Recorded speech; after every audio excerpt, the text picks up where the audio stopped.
ఢిల్లీ జంతర్ మంతర్ వద్ద జరిగిన నిరసనలు పోలీసుల చర్యలపై బీజేపీ ఎంపీ కొండా విశ్వేశ్వరరెడ్డి చేసిన వ్యాఖ్యలు రాజకీయ వర్గాల్లో చర్చనీయాంశంగా మారాయి. జంతర్ మంతర్ వద్ద పోలీసులు కేవలం లాఠీచార్జ్ మాత్రమే చేశారని, ఇదే పరిస్థితి అమెరికాలో ఉంటే కాల్పులు జరిగే అవకాశం ఉండేదని ఆయన వ్యాఖ్యానించారు. అలాగే జంతర్ మంతర్ ఆందోళనల వెనుక విదేశీ శక్తుల ప్రమేయం కూడా ఉండొచ్చనే అనుమానాలను వ్యక్తం చేశారు.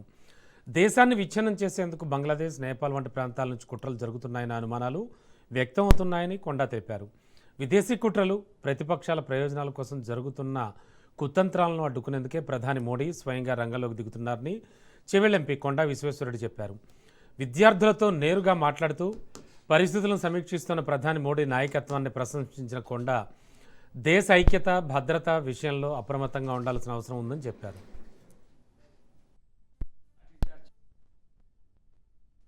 ఏదో గలత్ ఫేమి, ఏదో తప్పు దారి పట్టకండి, ఏదో ఇన్స్టా సోషల్ మీడియా సగం అయితే అమెరికా వీళ్ళు వాళ్ళు సృష్టిస్తున్నారు. అవును, పోలీస్ లాఠీ చార్జ్ చేసింది. వేరే దేశాలు ఇంకా కఠినంగా, అమెరికాలో ఇదే అయితే అమెరికా కూడా ప్రజాస్వామ్యం షూటింగే చేస్తుంటుంది. ఎందుకంటే వీళ్ళు పర్మిషన్ ఇచ్చిండ్రు, పర్మిషన్ ఇచ్చి దాని లోపల చేసుకోవాలి. అయితే తెలిసింది కొంచెం ఈసారి మొదటిసారి కంటే ఎక్కువ ఉంటే చాలా బ్యారికేడ్స్ పెట్టింది. ప్రజాస్వామ్యంలో ఏది చేసినా, ప్రొటెస్ట్ చేసినా, ధర్నా చేసినా అక్కడనే చేయాలి. వీళ్ళు బ్యారికేడ్స్ పెట్టిండ్రు. లాఠీ చార్జ్ చేసిందా, శాంతియుతంగా చేసినందునే సేపు చేయలేదు. తర్వాత వీళ్ళు ఇంకా మంది లోపల పోయి ఆ కశ్మీర్ వాళ్ళు, ఆ పంజాబ్ రైతులో, లేకపోతే ఎవరో ఈ రోహింగ్యాస్, నేపాల్ వాళ్ళు కూడా వచ్చి జాయిన్ అయ్యారు. వీళ్ళు కూడా బంగ్లాదేశ్ వాళ్ళు వచ్చి కూడా జాయిన్ అయ్యారు. శాంతియుతంగా కొంతమంది స్టూడెంట్స్ ఉండొచ్చు, అందులో సిపిపి పార్టీ ఉండొచ్చు. వీళ్ళందరూ కలిసి బ్యారికేడ్స్ నొక్కి, బ్యారికేడ్స్ దింకి బయటకు వస్తే మేము ఉద్యమంలో ఉంటుంది. మేము తెలంగాణ వాళ్ళం, అన్ని ఉద్యమాలు చూసాం. మేము కూడా బ్యారికేడ్ తరువులు తిన్నాం, మన వాళ్ళు కూడా తన్నులు తిన్నారు.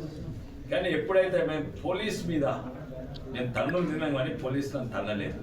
మేము గిట్ట పోలీసు తంతే తెలంగాణ ఈరోజు రాకుండా. ఇప్పుడు కొట్టిండ్రయ్యా, అవును కొట్టిండ్రు. ఎందుకంటే వాళ్ళు దుంకిండ్రు, పార్లమెంట్ దిక్కు వస్తుండ్రు. వేరే దేశాలలో తుపాకులతో కాల్చేవారు, కానీ వాళ్ళు దుంకి బయటికి వచ్చినాక కొట్టిండ్రు. ఇంకోటి, వీళ్ళు కావాలని పోలీసు వాళ్ళ మీద కొట్టు కొట్టు కొట్టు అంటున్నారు, మీ నుంచి వాడు తీస్తున్నాడు.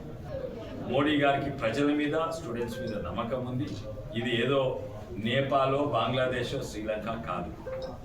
ఇది ఎంత తప్పునా ఇది అయిపోతుంది అనుకుంటున్నా. ఎందుకంటే డైరెక్ట్ మోడీ గారు వీళ్ళందరితో కాదు, స్టూడెంట్స్ తోటి మాట్లాడుతున్నారు.